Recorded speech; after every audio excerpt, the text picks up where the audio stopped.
They said it was just a legend, a cruel whisper carried down the centuries, but that night as the snow fell in silent sheets over the jagged peaks of Nagano, Haruto knew the old stories of Obasute were not just myths. His hands shook as he tightened the rope around the small sled, his 70-year-old mother sitting upon it, wrapped in her faded kimono, her thin lips pressed into a line that spoke more acceptance than fear. "It is the way," she murmured, eyes fixed on the black sky, as if the stars themselves had once walked this path with her ancestors.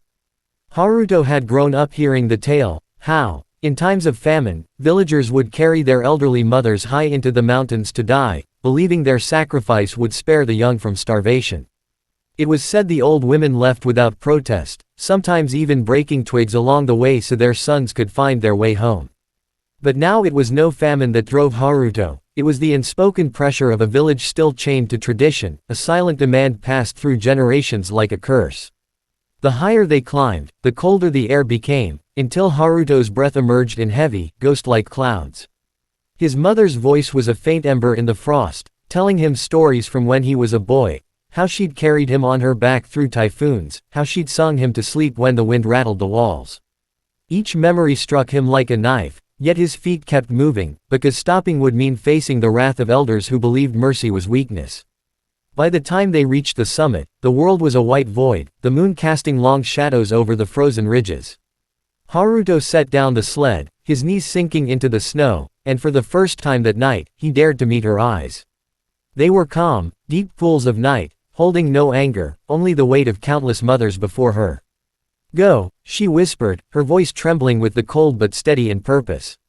He turned, but something in his chest twisted violently, rooting his feet to the ground.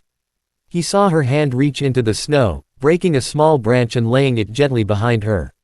"So you can find your way home," she said, just as the legends had told. Haruto's vision blurred, the snow burned his eyes, or maybe it was the tears. Every step away felt heavier, the silence behind him growing unbearable until he could no longer take it. He spun back, running through the snow, shouting her name into the wind, but the summit was empty.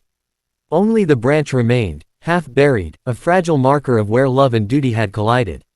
Some say Haruto never returned to the village, that he vanished into the mountains searching for her until the blizzards claimed him too.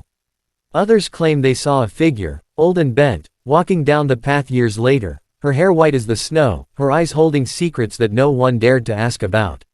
Whether Obasute was history or legend, no one could say for certain, but in the quiet winters of Nagano, when the snow is deep and the moon is bright, the villagers still hear the faint sound of footsteps crunching on ice, sometimes two sets, sometimes one, heading ever upward toward the peaks, where the line between love and abandonment is as thin and sharp as the mountain air.